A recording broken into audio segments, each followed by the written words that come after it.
In the mountain fortress of the Vale, they say two newborn princes have not stopped crying since the night their mother vanished. Not for an hour, not for a breath. The heirs of the Alpha King scream through the dark, like something in them has been torn out and cannot be sewn back. Every healer has been summoned. Every nursemaid in 3 provinces has been tried. Wet nurses with soft hands and softer voices, elders who claim to know the old soothing songs, alphas who swear their presence alone can settle any pup. All of them have failed, and all of them have been sent away in disgrace. The king has not slept. His court whispers that grief has hollowed him out. His enemies whisper that a king whose own sons reject him has already lost his crown. And then there is Ren, an orphan, an omega whose wolf never woke, mocked in the kitchens as broken, given the scraps no one else would touch. She was never meant to stand within 100 paces of royal blood, but on the coldest night of the year, when desperation drives her to the nursery door, something no one can explain happens. The screaming stops. The princes go quiet in her arms. They breathe her in and refuse to let go. And the whole court is forced to answer a question none of them wants to ask. What kind of bond forms in the cradle, older than words, older than choice, strong enough to bind 2 alpha heirs to a servant girl the whole palace threw away? And what will the Alpha King do when he discovers his sons will not give up the Omega he never even bothered to see? This is that story. Stay with me to the end, because the reason those pups chose her is the last thing anyone expected. Ren knew the exact hour by the smell of the kitchens. Before dawn, it was cold ash and yeast. By midday, it was tallow and scorched onions.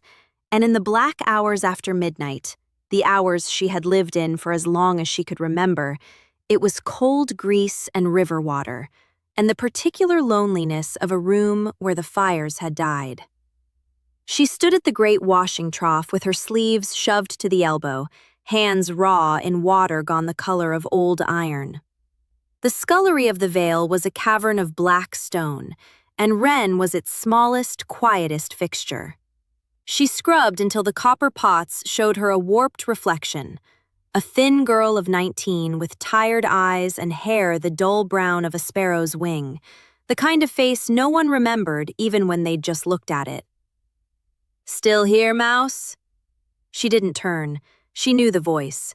Dessa was a house servant, a shifter with a strong wolf and a stronger sense of her own importance, and she had made a small hobby out of Ren for years. "Almost done," Ren said. "You're always almost done." Dessa leaned against the doorframe, spotless in her fine livery. "You know what they're saying up in the family wing? The pups won't quiet. 4th week now. The king had another nursemaid thrown out this morning, old Farah, been minding babies 50 years. Marched her out the gate weeping." Dessa's mouth curled. "But you wouldn't know anything about babies, would you? You need a wolf to understand pack. And you?" "I don't have one," Ren finished quietly. "I know." That was the wound they always reached for, and it always found the soft place. Everyone was born with a wolf. Everyone. It slept inside a pup like a second heartbeat and woke somewhere in childhood, and from that day, you belonged. You had a scent that meant something. You had a place in the great weave of the pack. Ren's wolf had never woken. 19 winters, and not once had she felt it stir. The healers had prodded her as a child and shrugged. The other servants had drawn their own conclusions. Broken. Wolfless. Half a thing. An omega with no wolf was barely an omega at all. An omega was already the lowest of the ranks, and Ren had found the floor beneath the floor. Dessa smiled, satisfied, and pushed off the doorframe. "Don't work too hard, Mouse. Wouldn't want you to matter." She was gone before Ren could answer. That was fine. Ren had learned long ago that silence cost her nothing, and words only gave them more to twist. She finished the last pot. She banked what was left of the coals, and then, because the night was hers and no one wanted her elsewhere, she climbed the narrow servant stair to the little half-landing where a slot window looked out over the inner courtyards, the one place she let herself go, where the air didn't smell of grease and she could see the stars. That was when she heard it. She always heard it now. Everyone did. It came down through the great stone bones of the fortress, thinned by distance but never gone. The crying. Two small voices braided together, high and raw and endless. It didn't sound like ordinary fussing.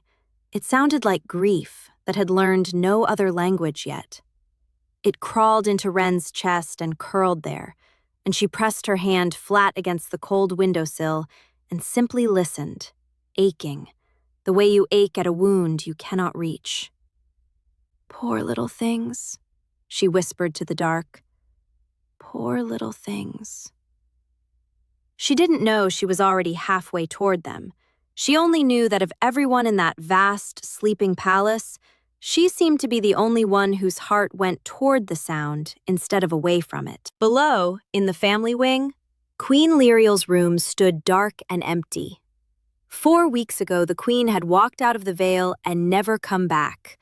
And the story that grew up in her absence was that she had run to another man, run to a life she wanted more, and left her newborn sons and her alpha king behind like a cloak she'd outgrown.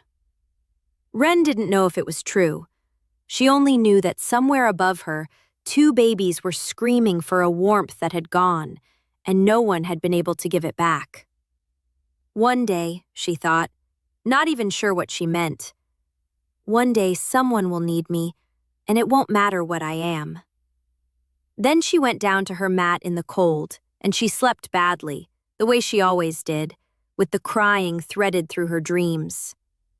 It happened because of Marta. Marta was the eldest of the kitchen women, broad-shouldered and iron-haired, with a face that had stopped smiling somewhere in a decade Wren couldn't guess at. She was the one person in the Vale who had never once called Wren mouse or broken. She simply handed her bread when the others weren't looking, and once, long ago, she had sat with Wren through a fever and sung her an old, low song until the shaking stopped. Wren had loved her with the fierce, silent love of a child who has almost no one. So when Marta was summoned to the family wing at the black end of the night, Wren was already awake. "They want a wet nurse who won't run," Marta muttered, dragging on her shawl. "I've fed a dozen babes in my time. I'll go." She caught Wren watching from the shadow of the doorway. "What?" "Let me carry your things," Wren said. "Please, I'll be quiet. I won't touch anything." Marta looked at her a long moment. Something in Wren's face must have moved her because she grunted, "Stay behind me and keep your eyes down. And if the king's about, you don't breathe." They went up. Wren had never been so deep into the fortress. The corridors widened, the rough stone gave way to marble, and tapestries hung heavy with gold thread. And with every step, the crying grew, until by the time they reached the tall, carved doors of the royal nursery, it filled the whole world, and Wren's hands were shaking around Marta's basket. Inside, the beautiful room was a shipwreck. 2 nursemaids sat slumped against the wall, hollow-eyed, past weeping.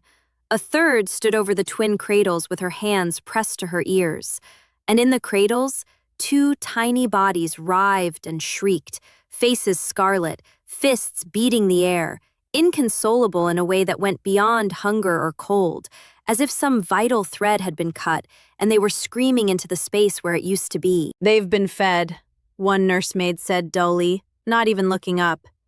"Changed, rocked, sung to. There's nothing left to try." Marta rolled up her sleeves and went to the nearest cradle like a soldier walking into fire. She lifted the child, a red-faced scrap of fury, small fists flailing, and settled him to her chest with the ease of long practice. "Hush now, little lord," she murmured. Old Marta's here. The baby screamed louder. She tried everything. She rocked, she hummed, she offered to nurse. The child turned his face away and wailed until his whole body shook. In the other cradle, his brother answered in kind, and the two of them fed each other's grief until the noise seemed to press on the walls. And Wren didn't decide to move. Her feet simply carried her across the room, basket forgotten, drawn the way she'd been drawn all those nights at the window. She reached the second cradle. She looked down at the tiny, furious creature inside, his whole self clenched around a pain too big for him. She laid her hand very gently on his heaving chest. He went still. His eyes snapped open, dark and wet and startled, and fixed on her face as if he had been searching his whole short life and had, at last, found the thing he was searching for. His breath caught. His screaming folded down into a shuddering hiccup. Wren opened her mouth, and without thinking, she sang. It was the low, old song Marta had sung to her in the fever, the only song she knew all the way through, and her voice was thin and unpracticed and cracked in the middle. It didn't matter. The baby's breath slowed to match it. His tiny fist uncurled, reached up, and closed around her finger with surprising strength. And in Marta's arms, the first twin, who had not stopped crying in 4 weeks, went suddenly, impossibly, silent. The nursemaids stared. Marta stared, the baby slack and blinking against her chest. For the first time since the night the queen had gone, the royal nursery was quiet enough to hear the fire whisper in the grate. "How?" breathed one of the nursemaids, and couldn't finish. Wren didn't know how. She only knew that both babies were watching her now with the same drowning, grateful focus, and that something in her own chest, the cold, empty place where a wolf should have been, had begun, very faintly, to warm. Marta came to stand beside her, the quieted twin heavy in her arms, and looked at Wren with an expression that was equal parts wonder and dread. "Girl," she said softly, "what have you gone and done?" They called her back the next night, and the next. At first it was a secret held by 4 people: Marta, the 2 nursemaids, and the exhausted head of the nursery, a careful woman named Odell, who cared more about the babies than about propriety. They smuggled Wren up the servants' stair after dark and out again before the household woke. No one asked questions too loudly. When 2 royal heirs go silent for the first time in a month, no one wants to be the one who breaks the spell. The king, they said, was told only that the pups had finally begun to settle, not who had settled them. Odell judged, and she was likely right, that the Alpha King, in his grief and pride, would not thank them for the answer. Because the answer was a wolfless omega from the scullery. The princes were called Aldrich and Bram. Wren learned their names on the 3rd night, and after that they were never the princes to her again.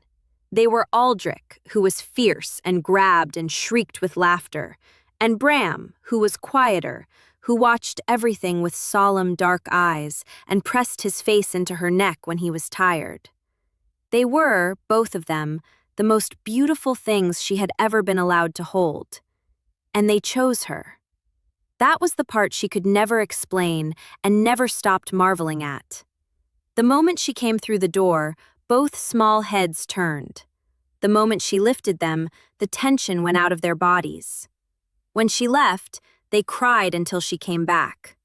When Odell or Marta or anyone else held them, they would tolerate it, restless, straining toward the door, but only for Wren did they go soft and boneless and utterly content, the way a pup settles into pack. "It isn't natural," Wren heard one nursemaid murmur to the other. "Pups bond to blood, to pack scent. She hasn't even got a wolf." "Then explain it," the other said, and neither of them could. Wren couldn't explain it either, but for the first time in her life, she stopped trying to understand why she was wanted and simply let herself be wanted. She learned the weight of them. She learned the song that put Bram to sleep and the game, a clumsy peekaboo behind her own hands, that made Aldrich laugh so hard he got the hiccups. She learned that if she hummed low in her chest, both of them would still and lean in, as if listening to something under the sound. The nights blurred into weeks. The weeks began to blur into something that felt, dangerously, like belonging. It was Marta who put the fear back in her. They were on the servants' stair before dawn, Wren still warm from the nursery, when the old woman stopped her with a hand on her arm. "You've forgotten what you are," she said, not unkindly. "I can see it in your face. You've started to think you're theirs." "They need me," Wren said. "I know they do. That's what frightens me." Marta's grip tightened. "Listen to me, because no one else will say it. Those are the sons of the Alpha King. You are a wolfless omega from the pots. Right now that door opens for you because they're desperate, but desperate men have short memories. The day the king decides he doesn't need you, or worse, the day he decides you've reached above yourself, there'll be no gratitude in it, only a fall. And it's you that falls, child, never them." He wouldn't. Wren stopped. She had almost said he wouldn't be cruel, and she realized she had no idea whether that was true. She had never once seen the Alpha King's face. He was a rumor to her, a shadow at the top of the fortress, a grief she heard through stone. She had built him, without meaning to, into a kind of god, the sorrowing father, the wronged king, because it was easier to serve a story than to admit she was clinging to the edge of a cliff. "You've made him kind in your head," Marta said, reading her the way she always could. "Don't. You don't know him. You know his sons." She let go and her voice gentled. "Love them if you must, but keep one foot on the stair, Wren. Always keep one foot on the stair." Wren nodded. She meant it, and she forgot it the instant she was back in that warm room, with two small bodies reaching for her as if she were the only fixed point in a spinning world. She should have kept one foot on the stair. It ended on an ordinary morning, which is how these things always end. Wren had lingered too long. That was the whole of her crime. The sun was already climbing. She should have been gone an hour ago, back in the scullery with her hands in the water. But Bram had a fever coming. She could feel it in the heat of his cheek, and she couldn't make herself leave him fretful. So she stayed, and she rocked, and she sang, and both twins tumbled and climbed over her on the thick nursery rug, laughing, and for a few minutes the room was so full of ordinary joy that she let herself forget the world outside it. She was on her back on the rug, Aldrich shrieking with delight as she lifted him overhead, Bram crawling determinedly toward her hair, when the doors slammed open hard enough to shake the walls. The laughter died in her throat. He filled the doorway. She knew him at once, though she'd never seen him. Tall, broad, golden-haired, and terrible, with the bearing of a man the world had always moved aside for. The Alpha King of the Vale, King Kalen. And every romantic thing Wren had ever imagined about him burned away in a single instant, because he was looking at her with an expression of such absolute revulsion that her body went cold from the scalp down. The twins felt it too. The joy drained out of them. They went still and then began to whimper, small and frightened, clutching at her. "Take your hands," said the king, very quietly. "Off my sons." His scent hit the room a heartbeat later, the choking, thunderous scent of an enraged alpha, so heavy the air itself seemed to bend under it. Wren couldn't breathe. She scrambled upright, the twins clinging to her, and every instinct she had screamed at her to run, and she could not make her legs obey. "Your Majesty," she managed, "please, they only—" He crossed the room in 3 strides, seized the nearest cradle, and hurled it against the wall. It exploded into splinters. The twins shrieked in raw terror, and both of them buried themselves against Wren, Aldrich's fingers knotting in her collar, Bram sobbing into her throat.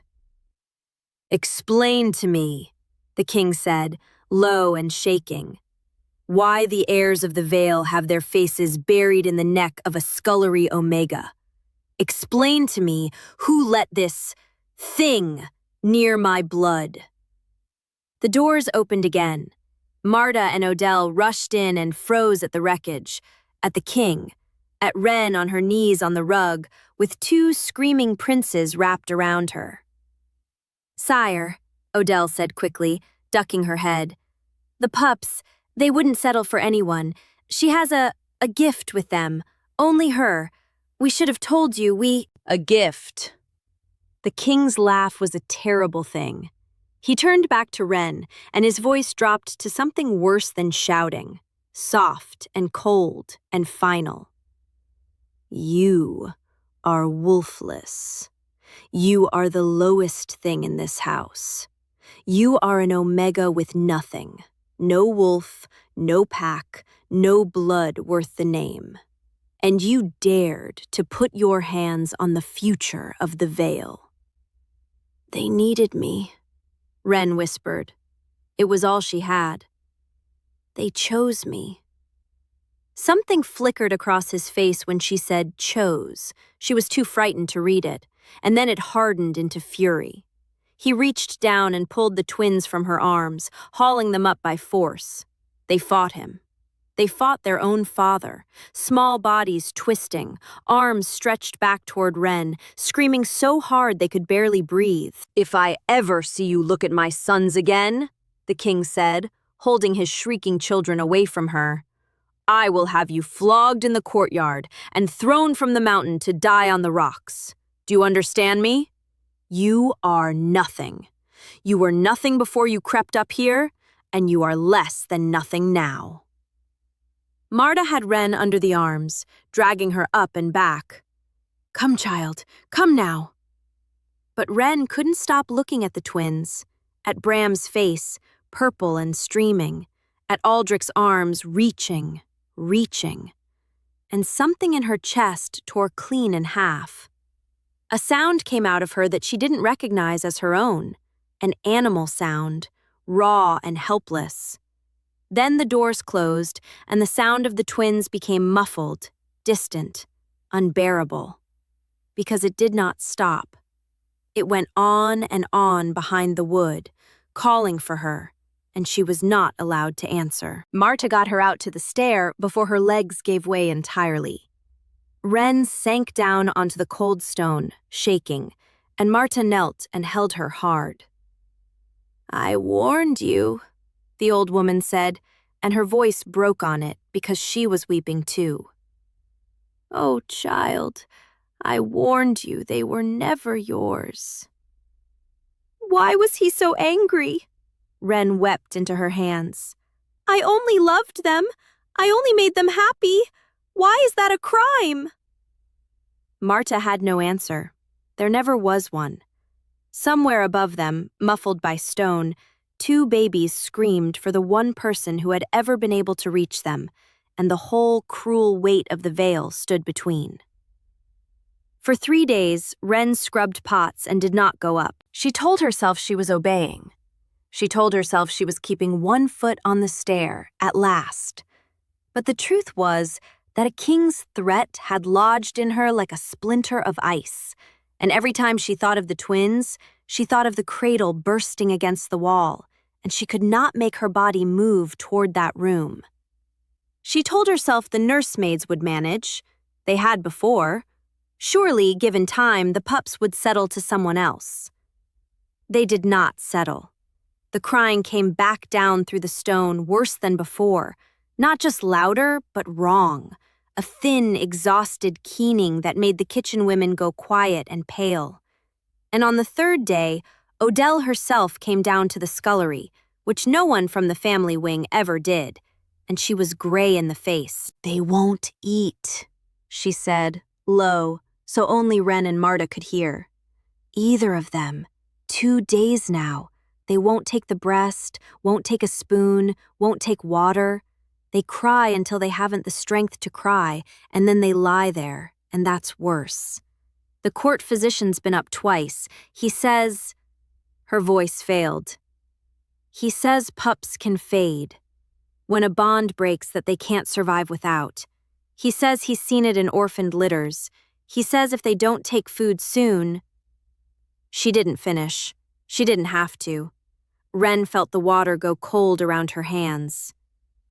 "The king," she said, "does he—" "The king has locked himself in the West Tower and won't come out," Odell said.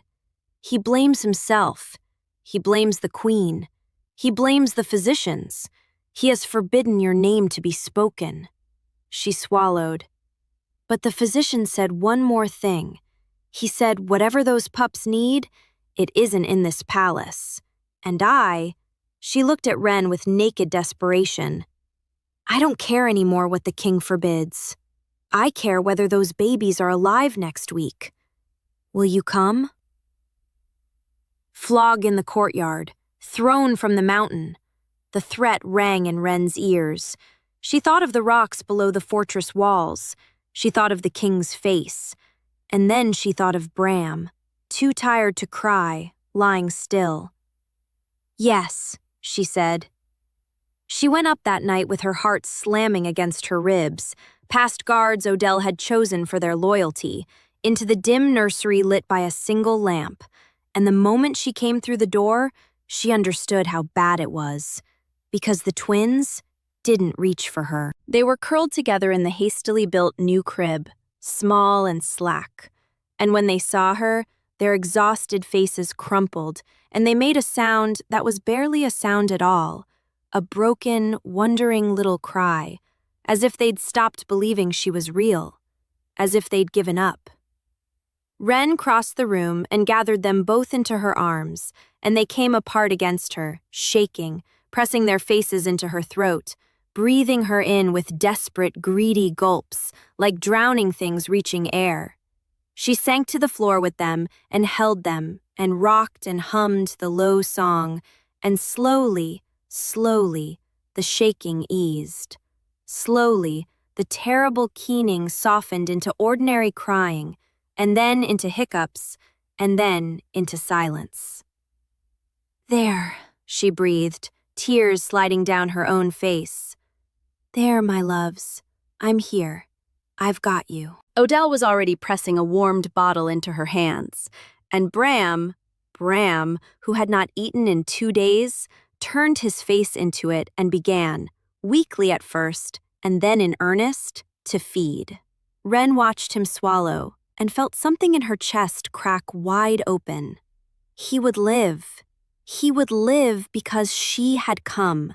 And in that moment she understood, with a certainty that frightened her, that whatever bound these children to her was not a fondness or a habit or a lucky knack.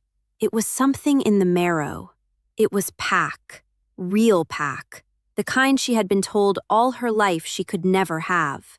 She was so lost in it that she didn't hear the door. "So," said a voice from the shadows, low, dangerous. Not the king's, but close to it, and cold as the grave.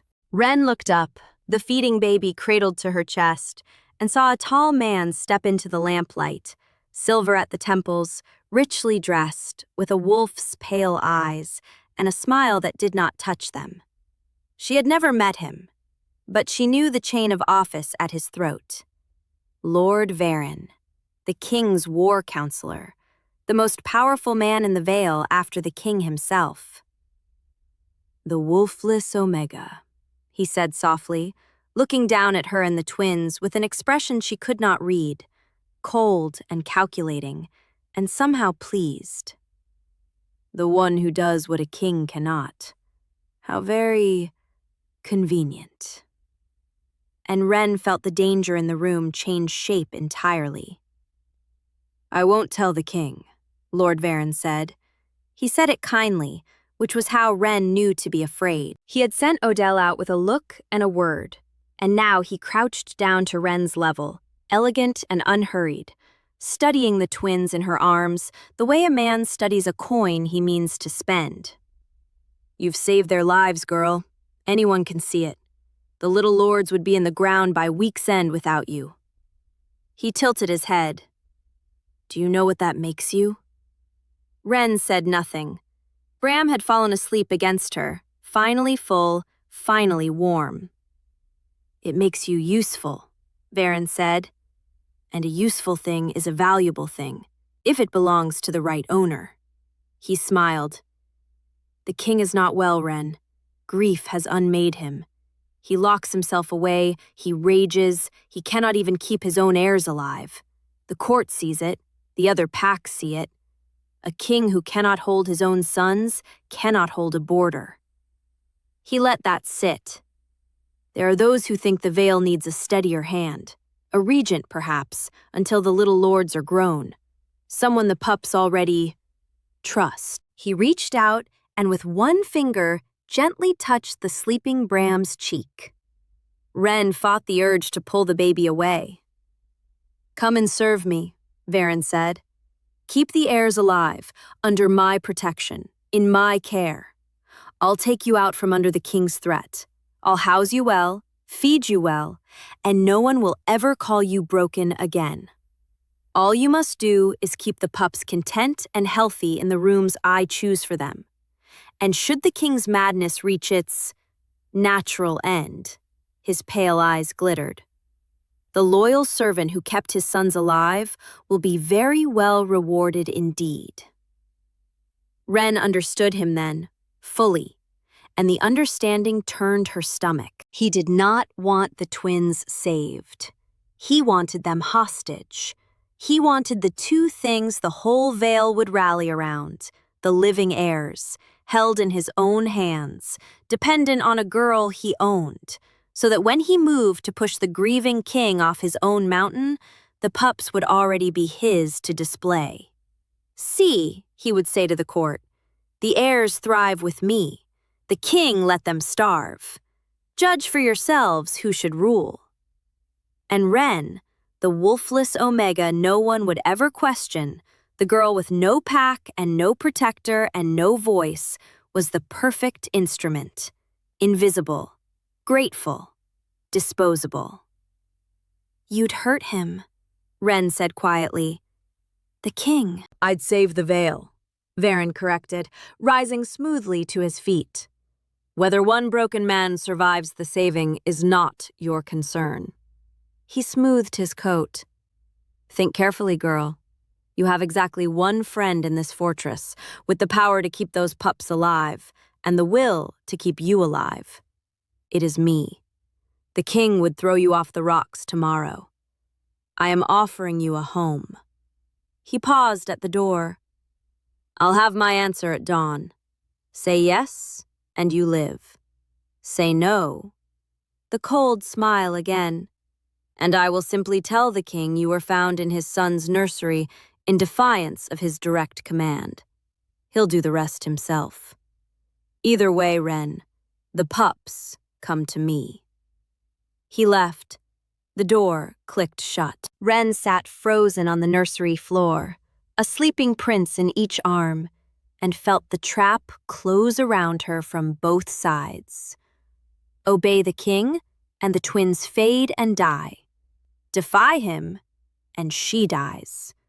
Refuse Varen, and he throws her to the king's wrath and takes the twins anyway.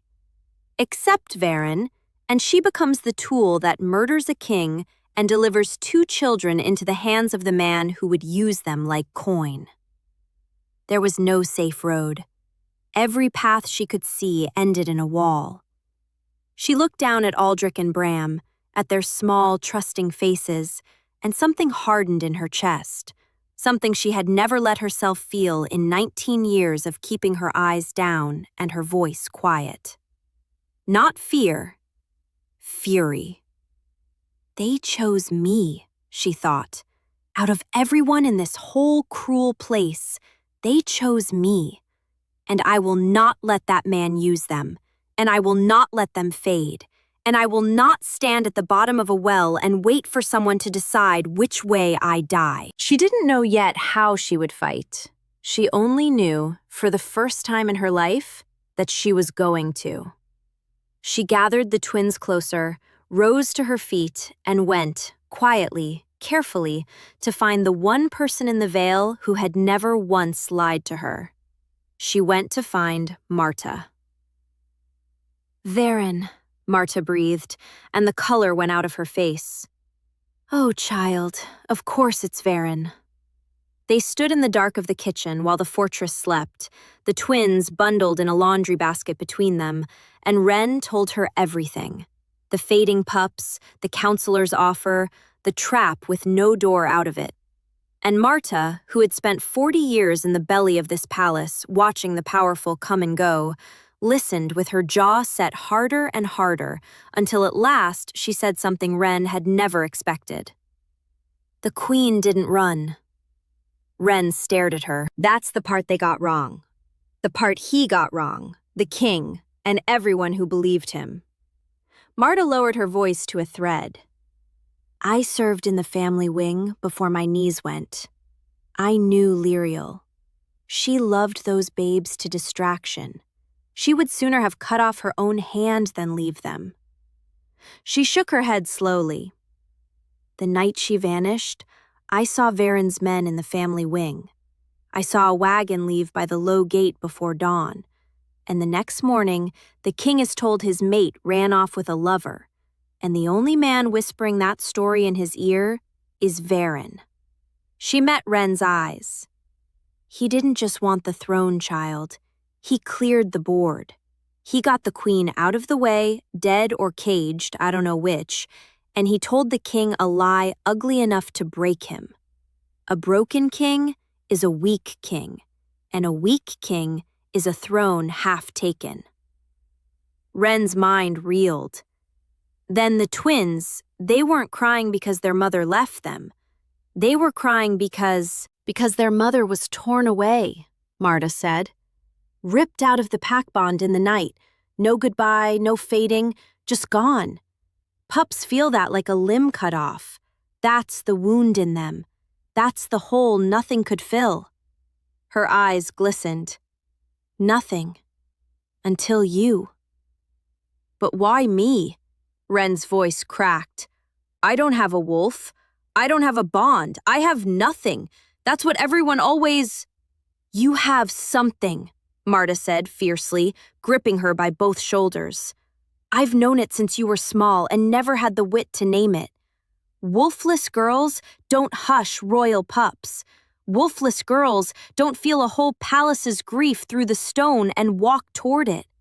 Whatever's sleeping in you, Ren, and I'd stake my life something is sleeping in you. Those babies felt it before any of us. They didn't bond to a broken omega. They bonded to whatever you really are." She let go. "And I think it's high time you found out." They never got the chance to say more. The kitchen door crashed open and Varen's men poured in. 4 of them, armored, and behind them, Varen himself, no longer smiling. Dawn had come, and Ren had not gone to him, and the counselor was not a man who waited on an Omega's answer. "Take the pups," he said. "Kill the old woman. And this one," his eyes found Ren, "this one goes off the rocks, since the king wants her there anyway. Let him find her at the bottom. It saves me a conversation." Everything happened at once. Marta shoved Ren behind her and swung a heavy iron pan at the nearest man. A soldier seized the laundry basket, and the twins, jolted awake, torn again toward strangers' hands, feeling the pack bond ripped a second time, began to scream. And something in Ren answered. She would never be able to describe it afterward, except to say that a door she hadn't known was inside her blew open. All her life there had been a cold, silent, empty place where a wolf should live. And in that instant, it was not empty at all. It was waiting. It had always been waiting. It uncoiled up her spine like white fire, vast and old and utterly unlike the ordinary wolves of the Vale. And when it filled her, the whole kitchen filled with a scent so overwhelming that Varen's armored men staggered where they stood. Wren threw back her head, and the sound that came out of her was not a scream.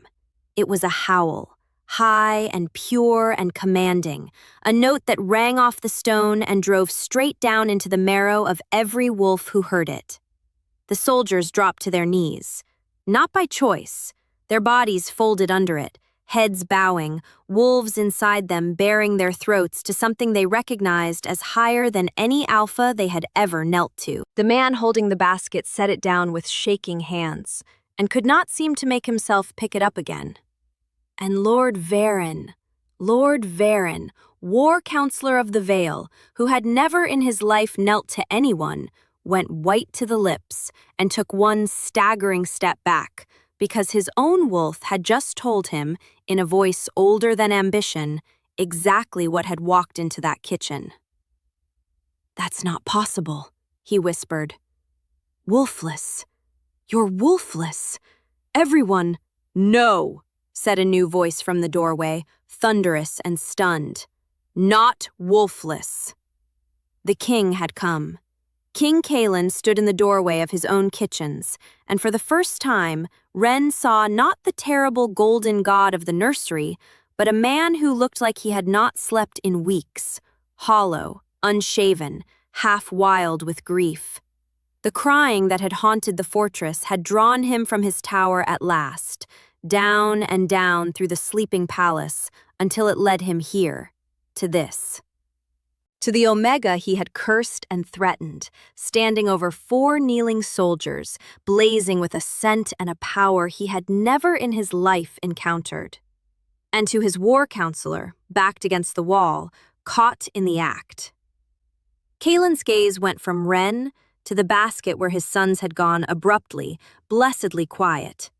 Quiet because she was near, to Varen's ashen face. "My sons," the king said slowly, "have not stopped crying in 7 weeks. My physicians told me they were fading, and I find them here, in the scullery, going silent. For her." His voice began to shake. "The wolfless Omega, the one I threw out of their room." He looked at Wren, and something terrible and dawning moved behind his eyes. "Except she isn't wolfless at all, is she?" "No," Wren said. Her voice came out steady, ringing, borne up by the thing awake inside her. "I was never wolfless. It was only sleeping, waiting." She looked down at the basket, at Aldrich and Bram gazing up at her, calm now, safe now, and she understood at last. Waiting for them. They knew before I did. That's why they chose me. My wolf and their bond, they're the same shape. They recognized me when no one else could, because we're the same kind of rare. She lifted her head and met the king's eyes without flinching, and the wolf in her would not let her look away. "But that isn't the thing you most need to hear, Your Majesty," she said. "The thing you need to hear is that Queen Lyriel never ran." The king went very still. "Ask him," Wren said, and pointed at Varen. "Ask your counselor about the wagon that left the low gate the night she vanished. Ask him whose men were in the family wing. Ask him who whispered she took a lover in your ear before her bed was even cold." Her voice rose. "He took her, Your Majesty. He tore your mate out of the pack in the night, and that is the wound in your sons. That is why they scream. They aren't grieving a mother who left them. They are grieving a mother who was stolen. And he broke you with a lie, so that no one would come looking, so that a grieving king would be too weak to notice the throne slipping out from under him." "She's mad," Varen said, but his voice cracked, and he was still pinned to the wall by the thing in the room, and every wolf present could smell the reek of his fear. "She's a scullery liar, she's. His men are on their knees in my kitchen," the king said quietly, "having come to murder an old woman and throw a girl off my rocks. On whose order, Varen? Because I gave none." He took a step forward, and now the grief in him was burning off, and beneath it was something Wren had not seen before, the true face of the Alpha King, cold and vast and terrible, turned at last upon the right man. "Where is my queen?"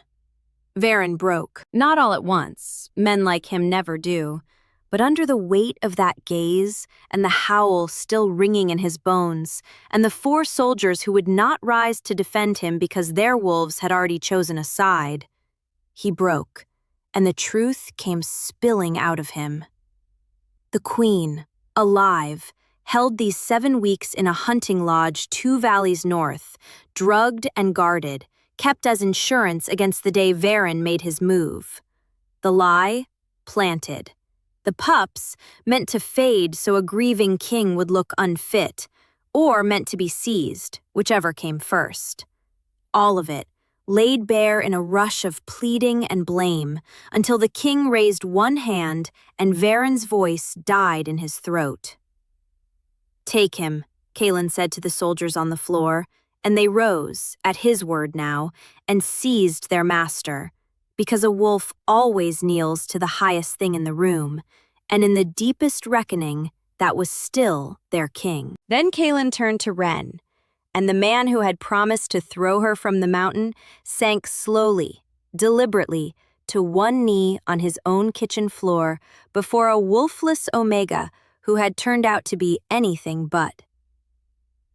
"I threatened you," he said, hoarse. "I called you nothing. I nearly let my sons die out of my own pride." He bowed his head. "And you saved them anyway. You saved them, and you saved my queen, and you saved me from a traitor at my own table. I have no right to ask anything of you, but I am asking." He lifted his eyes. "Help me bring their mother home." Ren looked at the king on his knee, and at the twins gazing up at her, and at Marta weeping openly by the hearth, and the wolf in her, the wolf that had waited 19 years to be needed, settled warm and certain in her chest. "Get me a horse," she said, "and bring the boys. They've cried enough. It's time they saw their mother's face." They rode north through the gray dawn, the king and Ren and a dozen of Kaelin's own guard, with the twins bundled warm against Ren's chest, because they would settle for no one else, and no one tried to argue anymore. The hunting lodge sat in a fold of the northern valleys, ringed by Varen's hired men. But Varen's men, when the king's banners crested the ridge and the traitor himself was paraded before them in chains, discovered very quickly that their loyalty had been to a man, not a cause, and men can be bargained with. Most laid down their arms. The few who didn't were no match for an alpha king, who had found, after 7 weeks of drowning, a reason to fight. They found Queen Lyriel in a small stone room at the top of the lodge, thin and pale and half-drugged, but alive. Alive. And when the door opened and she saw her mate and the guards and the freedom of it, she rose on unsteady legs with her hand pressed to her mouth. And then she saw the bundle in Ren's arms. She made a sound Ren would never forget. Not a word, barely human, and crossed the room and fell to her knees. And Ren knelt too, and gave the twins into their mother's reaching hands. And the babies who had screamed for 7 weeks, who had faded and refused all comfort, who had bonded to a stranger because their world had a hole in it. The babies took one breath of their mother's true scent and went utterly, boneless, blissfully still. Aldrich grabbed a fistful of Lyriel's hair. Bram pressed his whole face into her throat and sighed. The hole in the pack closed. Ren felt it happen, felt the bond knit itself whole again, and it was the most beautiful thing she had ever known, even as it broke her heart a little, because she understood that the twins had never truly needed her. They had needed this. She had only been the bridge, the thing that kept them alive across the gap until their mother could come home. She began, quietly, to draw back, but the queen caught her wrist. "You," Lyriel whispered, staring at her over the heads of her sons, tears streaming down her wasted face. "They told me, one of the guards, he mocked me with it, that my babies wouldn't quiet, that they were fading, and there was nothing I could do from up here. He said the only thing that could hush them was some wolfless kitchen girl. Her fingers tightened. That was you. You kept them alive. You kept them alive when I couldn't reach them. Her voice broke completely. There is no debt in the world large enough. Whatever you want, whatever you ask, it is yours. And Ren, who had wanted for so many things across 19 invisible years, a home, a name, a person to belong to, a single soul who saw her, found that she couldn't speak past the thing swelling in her throat. It was the king who spoke. She has a wolf, Lyriel, Kaelin said quietly, watching Ren with an expression that had traveled a very long way from the revulsion in the nursery. A rare one, the kind the old stories talk about and no one believes are real anymore. A moon-touched wolf. He shook his head slowly, still half disbelieving. It slept in her, dormant, until our sons woke it. That's why they knew her before any of us did. That's why they chose her. His voice dropped. And it's why she doesn't belong in a scullery. She never did. Ren looked at him. Then where do I belong? The king held her gaze. Wherever you choose, he said. For the first time in your life, wherever you choose. And that, more than the kneeling, more than the apology, more than anything, that was the moment Ren finally believed she was free. The veil did not change overnight. Places like that never do. But it changed. Lord Varen was tried before the full court and stripped of his chain, his lands, and his name. And the story of what he'd done and who had exposed him ran through the fortress faster than any fire. By the end of the first week, the servants who had spent years calling Ren mouse and broken could not meet her eyes in the corridor. Dessa curtsied to her once, stiff and furious, and Ren simply nodded and walked on, because she had discovered that the sweetest revenge on people who called you nothing is to become someone and never once mention it. Queen Lyriel recovered slowly, and as her strength returned, so did the great warm force of her, and she would not hear of Ren returning to the kitchens. Ren was given rooms in the family wing, real rooms, with a window that looked out over the whole valley, and a place at court that no one could quite define, but everyone learned to respect. She was not a servant. She was not exactly nobility. She was the moon-touched Omega who had saved the heirs of the Veil, and that, it turned out, was a thing all its own. Marta came up from the scullery to sit with her every evening and pretended to grumble about the fine chairs and secretly loved them. As for the king, Kaelin never again spoke to Ren as he had that first terrible morning. And though the old wound of it never fully healed between them, something else grew in its place, slowly, carefully. A wary, hard-won respect that softened, over the turning seasons, into something warmer. He was not, it turned out, the sorrowing god she had built in her lonely years, nor the monster of the nursery. He was a man who had been broken by a lie and made cruel by grief, and who spent a long time and many quiet acts trying to earn back the decency he'd thrown away. Ren let him, not because she owed him nothing, but because she had learned that people could be more than the worst hour you saw them in. She had needed that to be true about herself once. It seemed only fair to let it be true of others. And the twins. Aldrich and Bram had their mother now, and their father, and the whole vast pack bond of the Veil wrapped warm around them, and they thrived, growing plump and loud and fearless. They no longer needed Ren the way a drowning thing needs air, but they never let her go. Every morning they came thundering into her rooms on unsteady legs, shrieking her name, and climbed her like a tree. Every evening, when they were sleepy and content, it was still her low, old song they wanted, the one Marta had once sung in a fever, the only song she'd ever known all the way through. Their mother didn't mind. Lyriel would sit in the doorway and watch, and once she said, softly, "They knew what the rest of us were too foolish to see, that you were always meant to be theirs." She smiled. Not a servant to them, a sister near enough. Pack. Family. And she meant it, and it was so. So on the last warm evening of that first strange year, Wren sat by an open window with a sleeping prince curled against each side of her, the whole valley going gold and then rose and then deep star-scattered blue beyond the glass, and let herself feel the shape of her life. An orphan. An omega. Wolfless, they'd called her. Broken. Nothing. The one they all rejected. And 2 crying babies had known better than an entire palace of shifters.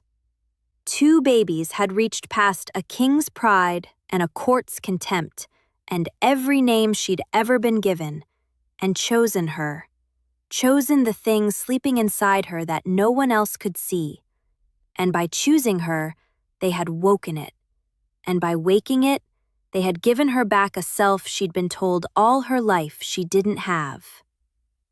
Wren looked down at the 2 small faces, breathing soft and slow, safe, and hers in the only way that mattered.